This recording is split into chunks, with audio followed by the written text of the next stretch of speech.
성경 말씀은 로마서 1장 16절부터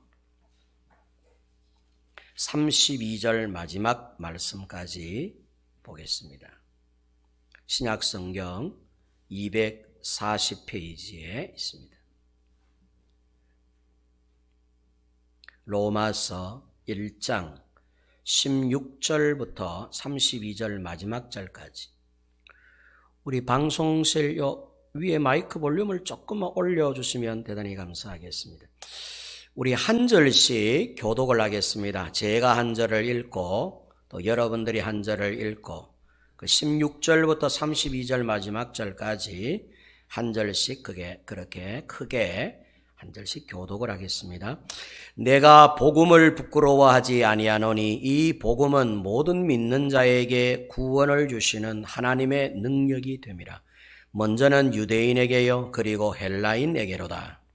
복음에는 하나님의 의가 나타나서 믿음으로 믿음에 이르게 하나니 기록된 바에 오직 의인은 믿음으로 말미암아 살리라 함과 같으니라. 하나님의 진노가 불의로 진리를 막는 사람들의 모든 경건치 않음과 불의에 대하여 하늘로부터 나타나나니 이는 하나님을 알만한 것이 그들 속에 보임이라. 하나님께서 이를 그들에게 보이셨느니라. 창세로부터 그의 보이지 아니하는 것들 곧 그의 영원하신 능력과 신성이 그가 만드신 만물에 분명히 보여 알려졌나니 그러므로 그들이 핑계하지 못할지니라. 하나님을 알되 하나님을 영화롭게도 아니하며 감사하지도 아니하고 오히려 그 생각이 허망하여지며 미련한 마음이 어두워졌나니 스스로 지혜 있다 하나 어리석게 되어 썩어지지 아니하는 하나님의 영광을 썩어질 사람과 새와 짐승과 기어다니는 동물 모양의 우상으로 바꾸었느니라.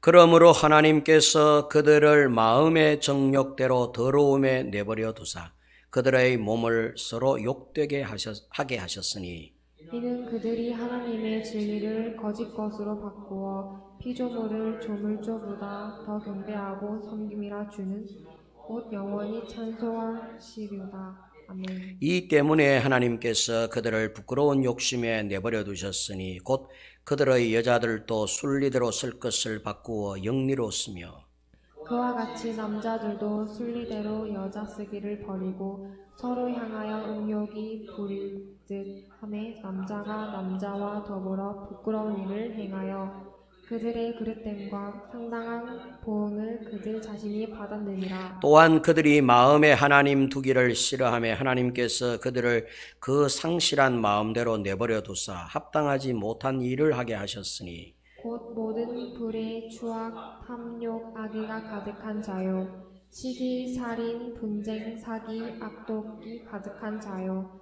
수군수군하는 자요 비방하는 자요 하나님께서 미워하시는 자요 능욕하는 자요 교만한 자요 자랑하는 자요 악을 도모하는 자요 부모를 거역하는 자요 우매한 자요 배악하는 자요 무정한 자요 무자비한 자라. 32절 같이 읽습니다. 그들이 이같이 일을 행하는 자는 사형에 해당한다고 하나님께서 정하심을 알고도 자기만 행할 뿐 아니라 또한 그런 일을 행하는 자들을 옳다 하느니라. 아멘. 우리 한번 저를 따라하겠습니다. 진노 이렇게 피하라. 다시 한번 진노 이렇게 피하라. 오늘 본문 말씀은 하나님의 진노에 대해 기록을 하고 있습니다. 18절에 보니까 하나님의 진노가 불의로 진리를 막는 사람들의 모든 경건치 않음과 불의에 대하여 하늘로부터 나타나나니 그렇게 시작을 합니다. 하나님의 진노, 하나님의 진노. 먼저 우리가 기억해야 할 것은 진노의 주체는 하나님이시라는 사실입니다.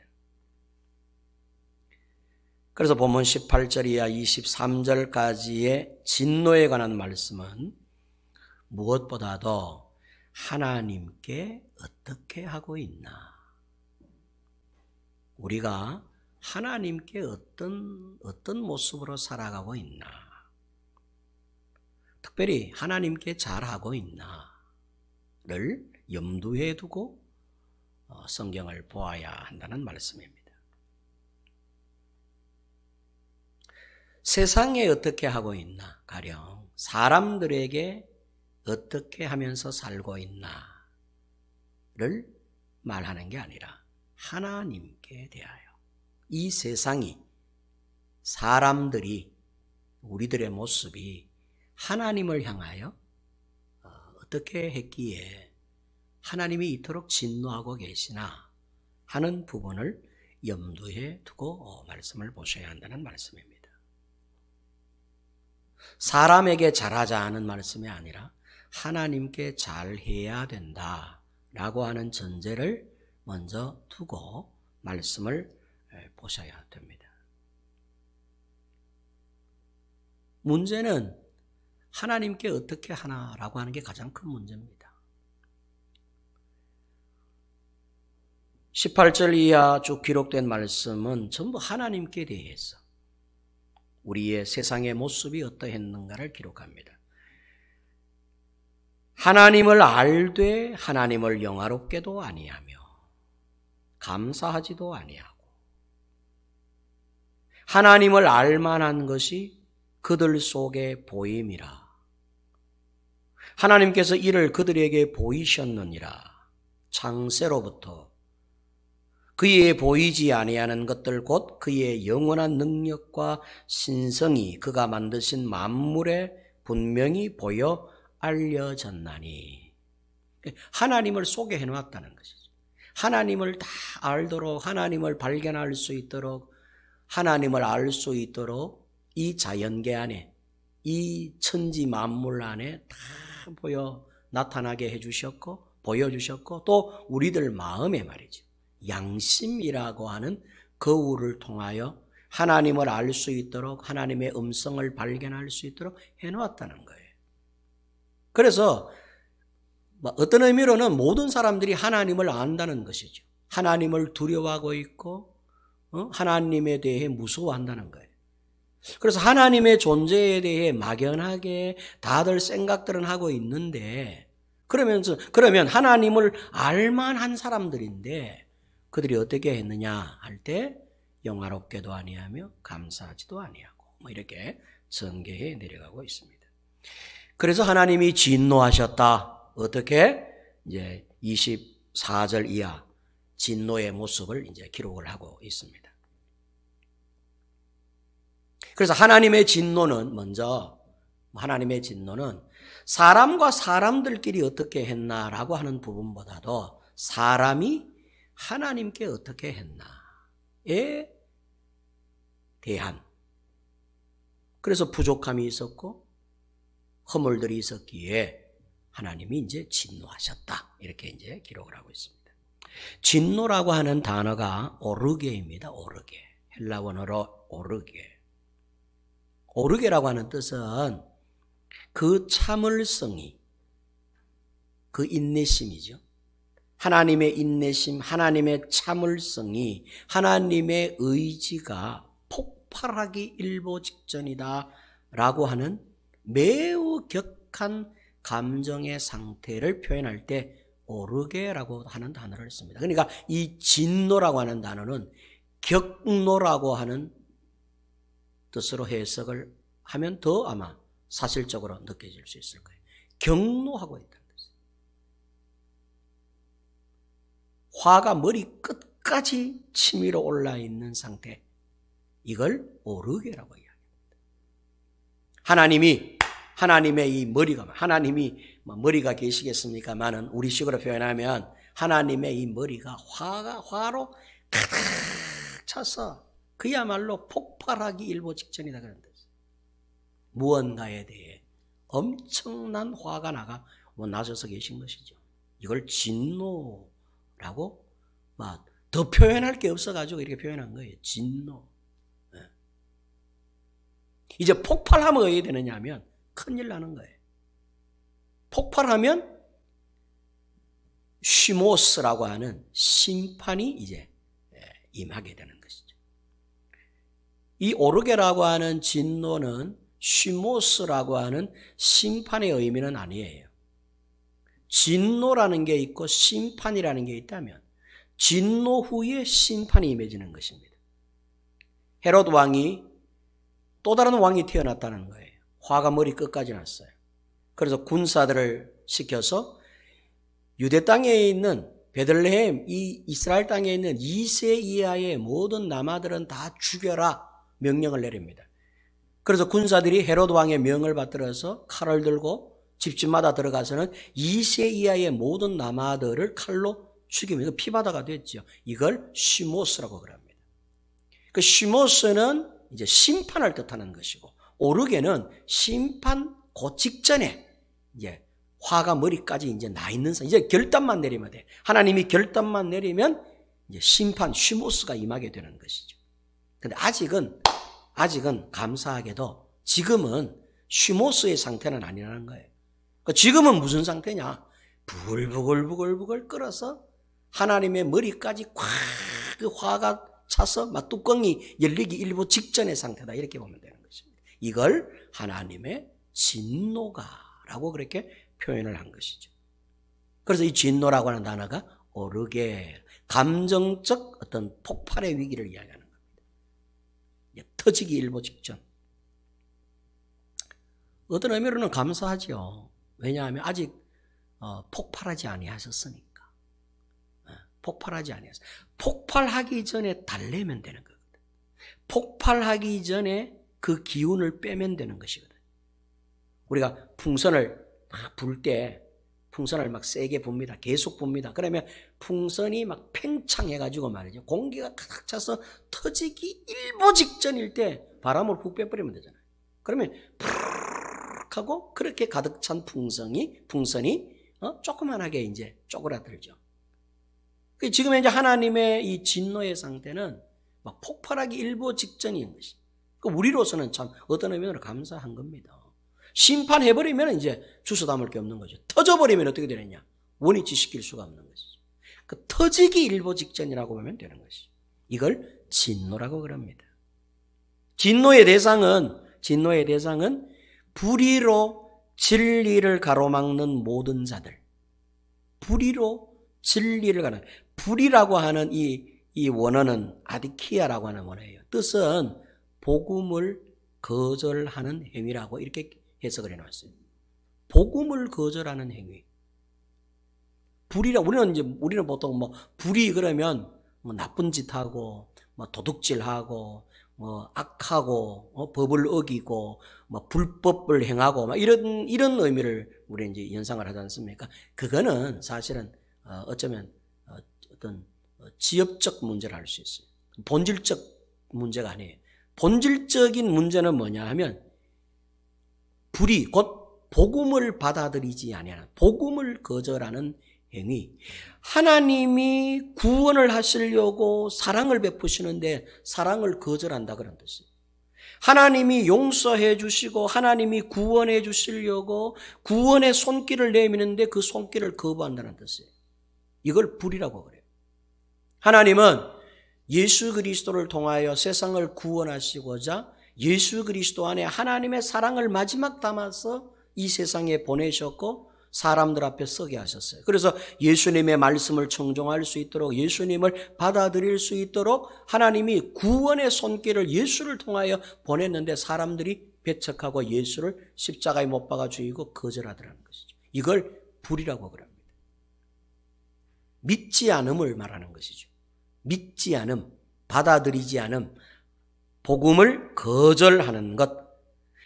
복음을 거절하는 자들이 무엇을 가로막는가 하면 진리를 가로막는다는 거예요. 진리는 곧 하나님의 말씀을 의미하고 하나님의 의를 의미하고 곧 예수를 의미해요. 복음을 거절하는 자들이 예수를 방해한다는 뜻입니다. 복음을 거절하는 자들이 복음의 길을 가로막고 방해한다는 거예요. 사도 바울이 그랬잖아요. 바울 자기는 자기 자신이 하나님 앞에 잘한다고 생각했는데 하나님의 입장에서 바울은 사울일 적에 어떤 모습이었느냐? 불의로 진리를 가로막는 자였어요. 예수를 거절함으로 예수의 하는 일을 방해하는 자였어요. 이게 불의로 진리를 가로막는 이라고 하는 의미라고 보면 됩니다. 믿지 않는 자들이 믿어 구원케 하시려는 하나님의 거룩한 이 영적 행사를, 영적인 일들을 방해하는 것이죠. 예배를 방해하고 집회를 방해하고 교회의 할 일을 방해하는 것. 이게 불의로 진리를 가로막는 자들이에요. 복음 전도를 가로막는 것. 교회의 사역을 가로막는 것. 이 또한 불의로 진리를 가로막는 것이죠.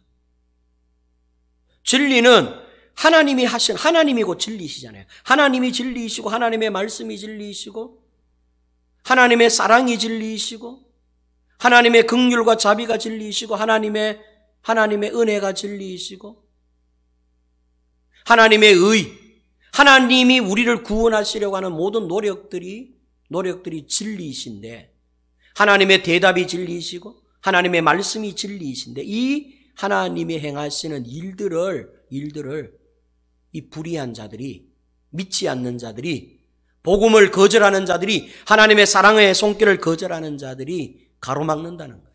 회방 놓는다는 것이죠. 그런 자들에게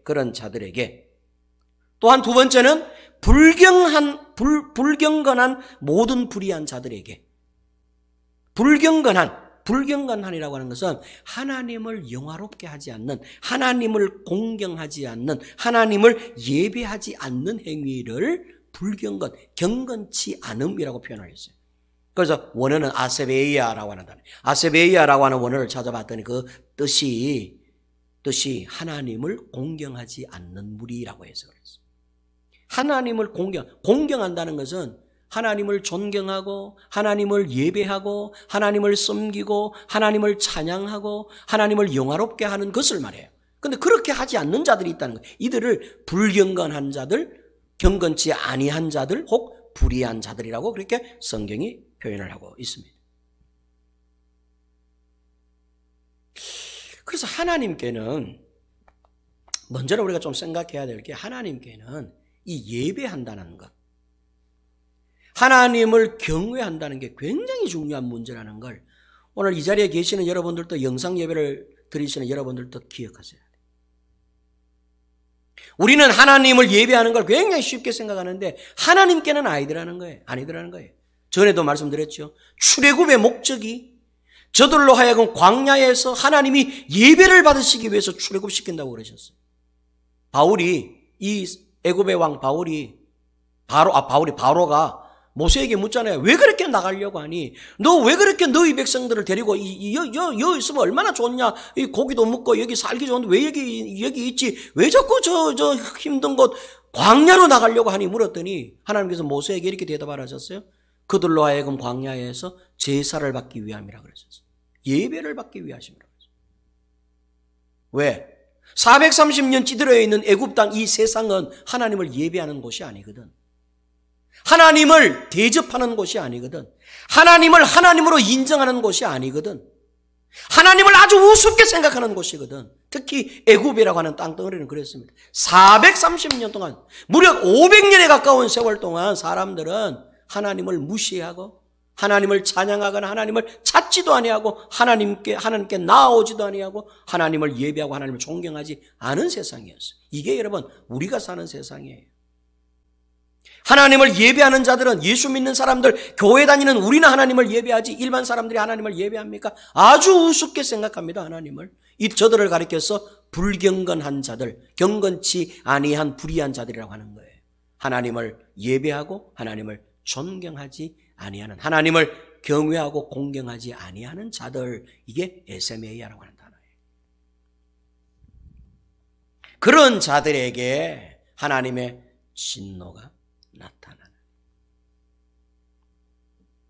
만약에 여러분 우리가 혹 불의로 진리를 가로막는 자이든지 하나님의 예배를 소홀히 한다든지, 이 예배당 안에 있는 것을 말하는 게 아니에요. 우리의 정신 상태, 마음 상태, 우리의 영적 상태가 하나님을 전심으로 예배하는 일을 소홀히 생각하는데 우리도 입 속에 들어가는 거예요. 교회 안에 예배당 안에 있는 자들을 경건한 자들이라고 말하는 게 아니야. 하나님을 정말로 공경하고 하나님을 예배하는 자들을 이제 경건한 자들이라 하고, 그렇지 아니하면 이 교회당에 있어도 우리는 경건치 못한 자가 될 수도 있다는 걸 기억해야 돼요. 그래서 진노의 대상은 바로 이런 사람들에게 불의로 진리를 가로막고 복음을 거절하고 하나님의 일을 방해하고 하나님을 두려워하거나 하나님을 공경하거나 하나님을 경배하거나 하나님을 예배하지 않는 모든 불의한 자들에게 나타나나니. 왜 이렇게 하나님이 진노하시고 계실까? 그런 불의한 자들, 경건치 아니한 자들, 불의로 진리를 가로막는 자들이 도대체 어떻게 했기에 하나님께서 이처럼 폭발하기 일보 직전에 계실까? 이전에 터지기 일보 직전이에요. 이제 이 심판날이 이제 터지는 날입니다. 심판날이 되면은 막 인정사정 볼 거 없다 그랬어요. 모세가 아브라함이 하나님께 소돔과 고모라의 멸망을 앞두고 6번이나 하나님 앞에 간구합니다. 의인 10명만 찾아도 소돔과 고모라를 멸하지 아니하시겠습니까? 라고 하는 6번의 간구와 허용, 이거를 신약식으로 해석하면 오르게입니다. 폭발하기 일보 직전이죠. 그런데 10명의 의인을 찾지를 못했습니다. 그러더니 아브라함이 항복을 하죠. 하나님 앞에 할 말 없습니다. 이랬을 때 하나님께서 그때부터 시모스, 심판을 시작합니다. 소돔과 고모라를 유황불로 다 태워버려요. 이걸 심판이라 그러죠.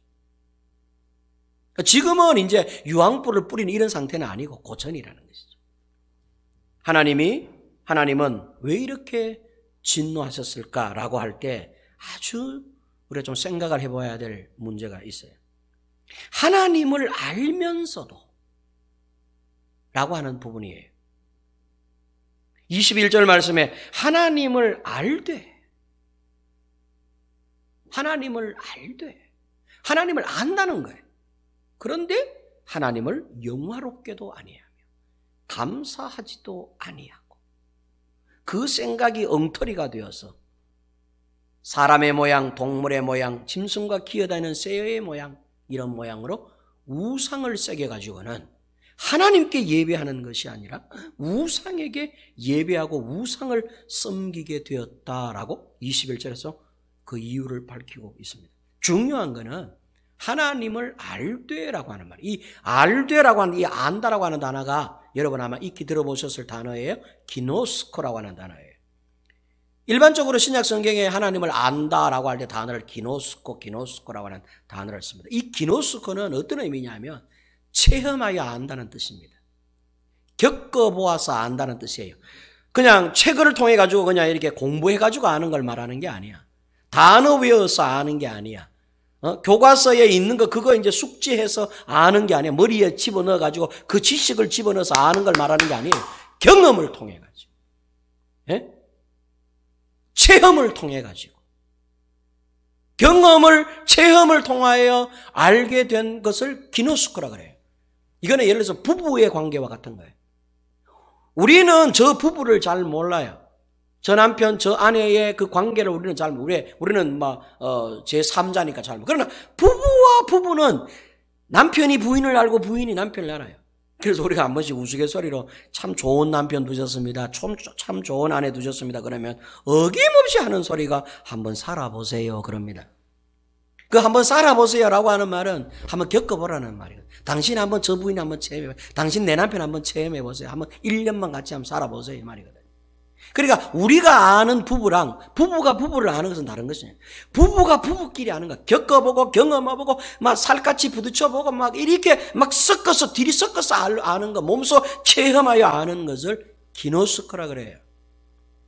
그렇게 아는데도 하나님을 영화롭게도 아니하고 하나님을 위하지도 아니하고 하나님의 영광을 위하지도 않고 감사하지도 않고. 자 보세요.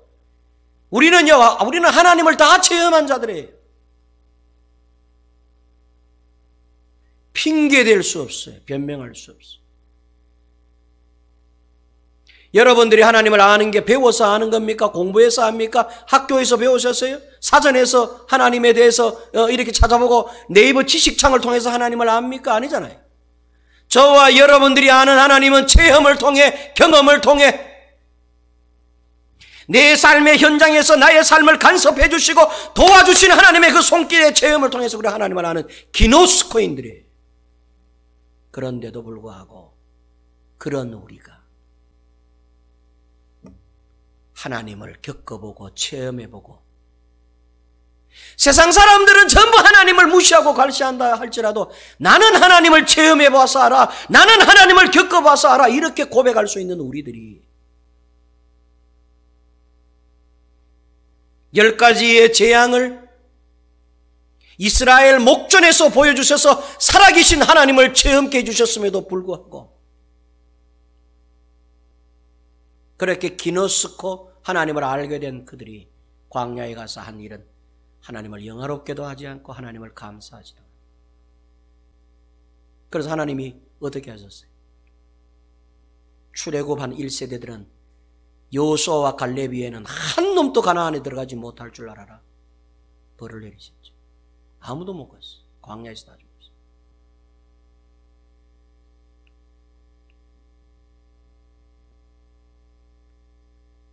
경험을 통해서 하나님을 알고, 체험을 통해서 하나님을 알고, 말씀을 통해서 하나님을 알고, 기도함으로 응답받아서 하나님을 알고, 내 원하는 마음대로 주님이 그렇게 해주심으로 살아계신 증거를 날마다 고백하고 체험하면서도 불구하고 그렇게 기노스코인이 되었으면서도 불구하고 하나님을 영화롭게도 하지 않고 하나님을 감사하지도 아니하고 하나님이 화가 나실 만하지 않겠습니까? 진노하심이 폭발하기를 직전이다 그랬습니다. 우리가 여러분 흔히 모르고 하는 죄는 용서가 된다 그럽니다. 알면서 행하면 용서가 잘 안 되는 거예요. 정말로 큰 진노를 불러일으킬 수 있는 것은 알면서도 행하지 않을 때입니다. 우리 자녀를 키워봐도 그렇잖아요. 자녀를 키워보면 자녀들이 잘 모르고 어떤 이렇게 사건을 벌였을 때는 혼은 내지만은 뭐 어쩌겠어요? 용서해 주잖아요. 응? 꾸중하고 나무라지만은 기회를 주지 않습니까? 2번 다시 이러지 마라. 2번, 3번 경고를 하는데 이놈이 말이죠. 이제는 뻔히 이렇게 하면은 부모님이 노여워하고 아버지 어머니가 싫어한다는 걸 알면서도 고의적으로 그렇게 죄를 범하면 어떻게 합니까? 무지 화를 내잖아요. 마치 용서하지 않을 듯이 혼을 내지 않습니까? 이 국가도, 이 법도 마찬가지예요. 부지 중에 사람을 이렇게 상해하고 죄를 지었을 때는 용서해 줘요. 그냥 벌금 물게 하고 그냥 그 산 사람 중심으로 일 처리를 해줘요.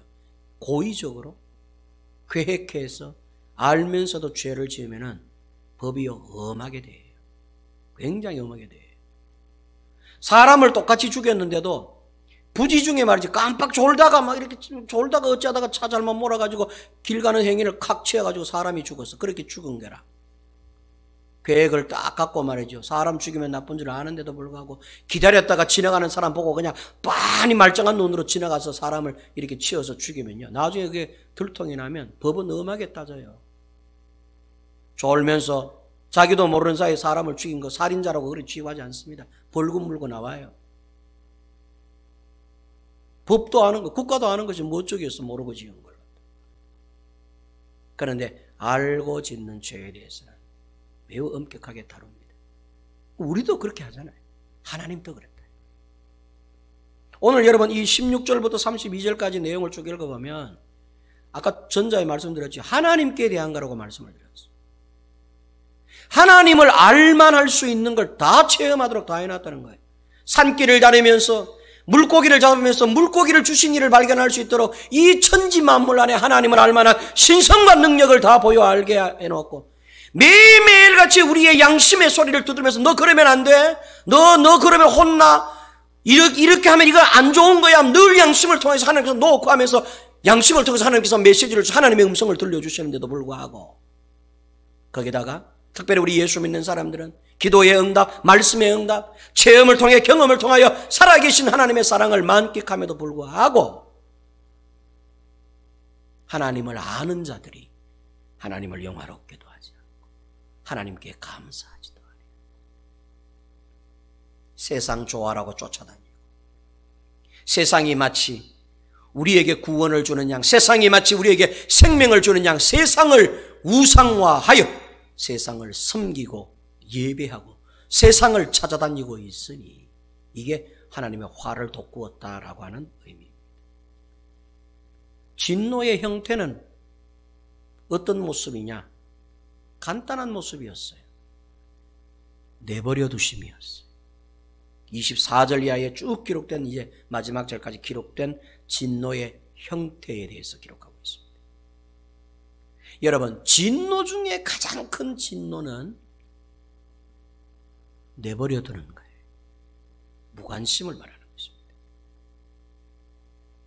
그나마 잘못했을 때 매를 들고 종아리 걷어 두들겨 패고 한찰 때리고 호통치시고 막 화를 막 불같이 내시고, 뭔가를 잘못했을 때 하나님이 막 가니까 갑자기 막 집안이 분위기가 서늘해지고 아버지 어머니 얼굴이 울그락불그락 하고, 그리고는 아버지가 막 고함을 지르시고 어머니가 호통을 치시고 몽둥이를 막 찾으시고 매를 막 찾아서 이놈의 자식 이렇게 나와 해가지고 막 집안이 무슨 막 풍비박산 날듯이 고함을 지르시고 아파트가 떠나가도록 호통을 치시고, 그런 건 다 좋아. 그런데 잘못을 했는데 아는 척을 안 해. 내가 큰 잘못을 하고 큰 죄를 지었는데도 불구하고 반응이 없어. 이건 큰일 난 거예요. 분명히 알고 계시는데, 분명히 나의 허물과 죄를 알고 계시는데도 불구하고 아버지께서, 어머니께서 아무런 표현을 안 해. 아니, 표현을 안 하는 게 아니라 아예 안면 몰수를 하시네. 이건 버리는 걸 말하는 거예요. 이건 관계 단절을 의미하는 거죠. 이게 진짜 무서운 거예요. 한찰 때리고 일이 막 꼬이고 엉망진창이 되고 이건 다 좋은데 아무 일도 안 일어나. 진짜 좋은 관계는 상관하는 관계가 좋은 관계예요. 기억하셔야 돼요. 내가 좀 잘못하면 막 전화가 즉각적으로 오고 집으로 막 찾아오고, 이거 좋은 관계예요. 간섭하고 개입하는 것은 사랑이요, 마음이 있다는 것을 말해요. 그런데 아무리 잘못을 했는데도, 내가 뭔가 큰 잘못 가고 있는데도 불구하고 반응이 없어. 버리는 걸 말하는 거야. 네 마음대로 해라, 이런 뜻이에요. 실제 무서운 건 이게 무서운 것이거든요. 그래서 좋은 관계는 간섭하는 관계이지만 진짜 나쁜 관계는 무관심하는 관계가 되는 것입니다. 내버려 두심, 이게 24절부터 32절까지 기록되어 있는 무관심, 내버려 두신다, 내버려 두셨다, 내버려 두셨다, 3번이나 나오고 있습니다. 잘못을 했는데도 불구하고, 죄를 지었는데도 불구하고 개입하지 않으시고 간섭하지 아니하시고 아무 일도 일어나지 않고 하나님께 잘못하고 있는데도 불구하고 어떤 의미로 만사형통하고, 사실 이건 매우 심각한 상황이라는 걸 우리가 인식할 필요가 있어요.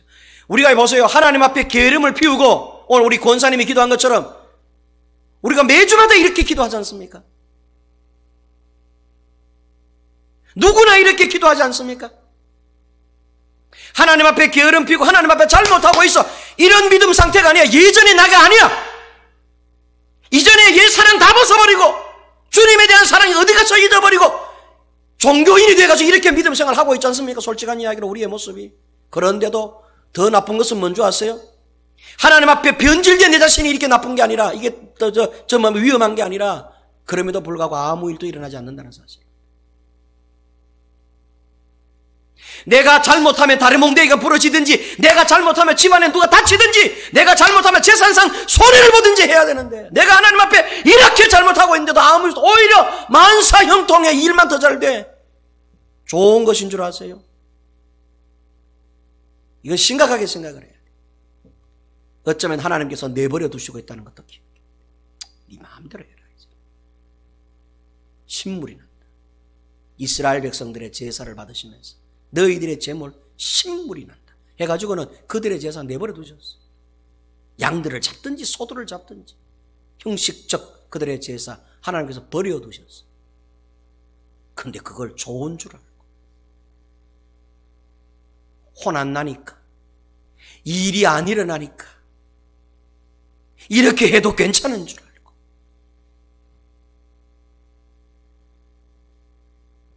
감각 없이 무감각으로 살아가는 우리의 상태. 아무 일도 안 일어납니까? 별일 없으셔요? 큰일 났다는 걸 기억해야 돼. 하나님의 사랑이 하나님의 손길이 떼기 시작했다는 것도 기억해. 하나님이 정말로 우리를 사랑하신다면 매를 들지 않겠습니까?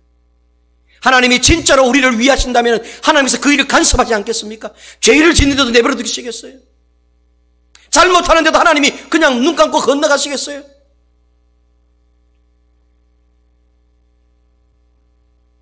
하나님의 진노의 형태는 막 천지가 막 요동치고 막 땅이 흔들거리고 막 바다가 넘쳐나고 태풍이 일어나고 막 지진이 일어나고 이런 게 아니었어요.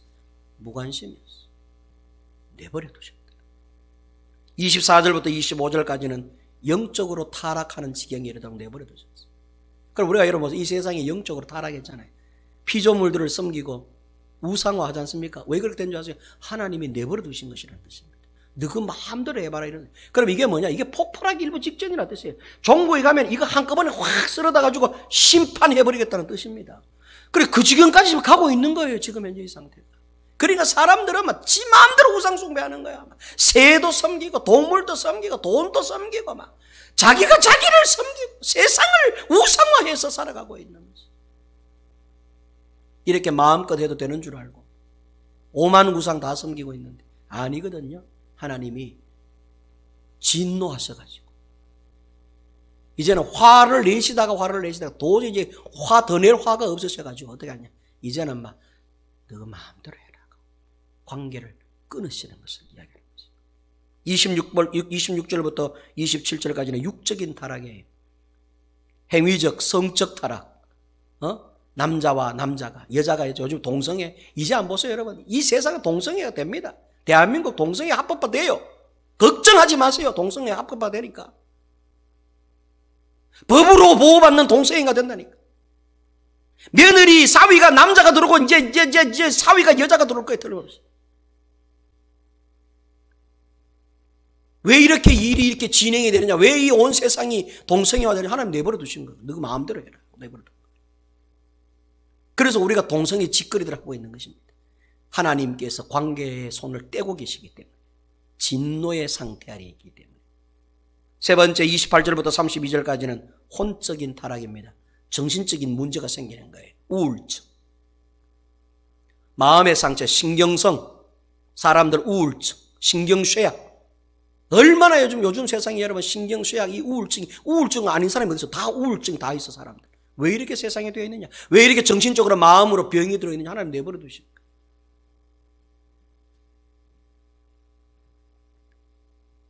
우리가 여러분 경치 좋은 곳에 이렇게 한 번씩 놀러 가면 카메라를 찍지 않습니까? 풍경 좋은 곳에 사람씩 여 좋다 오너라 해가지고 써봐 사진 찍습니다.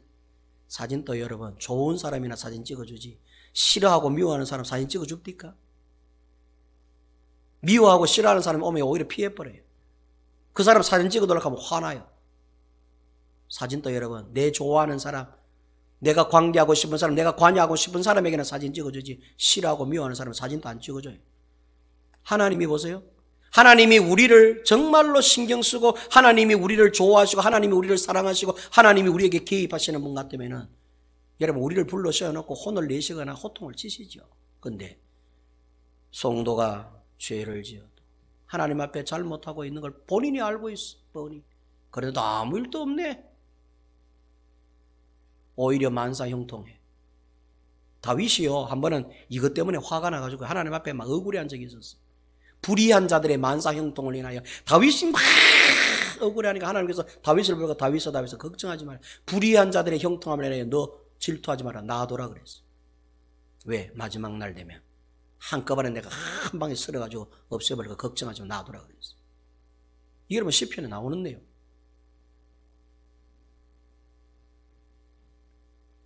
이런 진노의 상태에 저와 여러분들이 있습니다. 결론적으로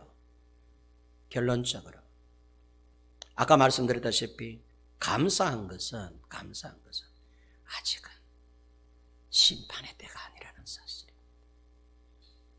화가 하나님께서 머리까지 치밀어 계시는 것은 화도 낮출 수 있다는 의미이며, 폭발하기 일보 직전인 하나님의 마음이 수그러들 수도 있다는 상태인 것이죠. 아까 말씀드렸죠. 풍선을 크게 불어서 터지기 일보 직전에 입에서 떼버리면 어떻게 되냐. 구멍을 내면은 입에서 이렇게 풍선을 쏙 빼버리면 푸르르 공기가 쑥 빠지듯이 그럴 기회가 지금은 그런 시기예요. 다행히 천만다행히. 그러면 결론은 지금 그럼 이런 진노의 시기 때 우리가 이렇게 부족하고 나약하고 잘못하는데도 불구하고 하나님이 무반응인 상태이고 하나님의 진노가 얼마나 화가 났으면 아예 표현도 안 해. 하나님께서 아예 내버려 두셨어. 무관심하게. 너그 마음대로 하라고 내버려 두. 이런 하나님의 극노의 진노의 마음 상태에 그러면 우리가 뭘 해야 되나? 어떻게 이 진노에서 피할 수 있나? 진노 이렇게 피하라. 어떻게? 그게 여러분 16절, 17절의 말씀이에요. 내가 복음을 부끄러워하지 아니하노니 이 복음은 모든 믿는 자에게 구원을 주시는 하나님의 능력이 됩니다. 유대인에게요 헬라인에게도 복음에는 하나님의 의가 나타나서 믿음으로 믿음에 이르게 하나니 기록된 바 오직 의인은 믿음으로 말미암아 살리라.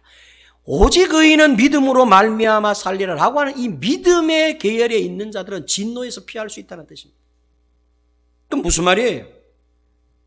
예수를 진짜 믿으라는 이야기입니다. 사도 바울이 그걸 이야기하고 싶은 거예요. 하나님이 너희들을 향하여 지금 진노의 상태에 있어. 그럼 너희들 이 진노에서 어떻게 피해야 되는 줄 알아? 주 예수를 믿어 그런 뜻이에요. 복음을 믿으라 16절 17절. 나는 복음을 부끄러워하지 않는다. 과거에는 복음을 부끄러워한 사람, 아니 복음을 수치스럽게 복음을 미워했던 사람이에요. 그런데 사도 바울이 예수 안에 돌아보니까 진노에서 피할 수 있는 길을 발견한 거예요. 예수만이 유일하게 하나님의 이런 진노에서부터 피할 수 있는 길이라는 것을 발견하게 된 것이죠. 그래서 바울은 말하기 나는 복음을 부끄러워하지 오히려 복음을 자랑한다라고 말하는 거예요. 복음에 바로 하나님의 의가 나타나 있다. 이 말은 무슨 말이냐면 이런 말씀이에요. 복음에는 하나님의 의가 나타나서 오직 의인은 믿음으로 말미암아 믿음으로. 이 말은 뭐냐면 하나님의 의, 하나님의 사랑, 하나님의 긍휼, 하나님의 용서, 하나님의 구원은 오직 예수를 믿는 믿음으로만 얻을 수 있다라고 하는 말이에요. 아멘. 예수 제대로 믿으라 그런 뜻입니다. 예수 영접하고 구주 예수를 믿는 게 하나님의 진노, 이제 조만간에 시모스라고 하는 심판의 이 위기 때에도 유일하게 구원을 받고 건짐을 받을 수 있는 길이 예수를 영접하고 구주로 믿고 받아들이는 것이.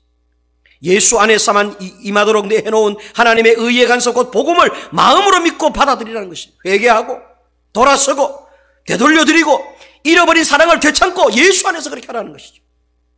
오직 의인은 믿음으로 말미암아 살리라. 오직 이와 같은 하나님의 긍휼과 용서하심은, 하나님의 진노에서 피할 수 있는 하나님의 구원하심은 오직 믿음으로만 가질 수 있다. 이게 여러분 오직 의인은 믿음으로 말미암아 살리라고 하는 뜻입니다. 아멘입니까? 예수 시시하게 믿어서 되겠어요? 왜 우리가 여러분 목숨 걸고 예수를 믿어야 되는 줄 아세요? 하나님의 진노에서 피할 수 있는 유일한 해답이요 길이 되기 때문입니다. 그래서 예수님께서 내가 길이요 내가 진리요 내가 생명이다 라고 말씀하셨어요. 여러분 오늘 이 시간에 마지막으로 여러분의 자신들을 점검해 볼 필요가 있어요. 나는 어떤 하나님과 어떤 관계냐? 하나님이 나에게 반응하는 관계냐? 무관심해 하시는 관계. 무엇보다도 하나님께 잘하고 있나? 하나님을 모르세요? 그러면 용서가 될 거예요. 하나님을 잘 알고 계세요? 그런데도 우리의 관계가 내버려둠의 상태라면 이건 심각한 상태. 세상에 잘하라는 게 아니에요. 하나님께 대하여. 하나님을 알되 하나님을 영화롭게 하고 하나님께 감사하고 하나님을 예배하고 하나님을 즐거워하고. 오늘 이 아침에 하나님의 진노를 피할 수 있는 유일한 방법은 오직 예수 그리스도 안에서 하나님의 구원과 의를 얻는 것입니다. 예수로만 이 진노에서 피할 수 있다는 걸 잘 기억하고 저와 여러분들의 하나님과의 관계가 좋은 관계가 되시기를 주님의 이름으로 축원하고 하나님께 잘하시는 관계가 되시기를 주님의 이름으로 축원하고 오직 예수 믿는 믿음으로만 하나님의 용서와 구원을 받으시는 여러분 모두가 되시기를 주의 이름으로 축원합니다.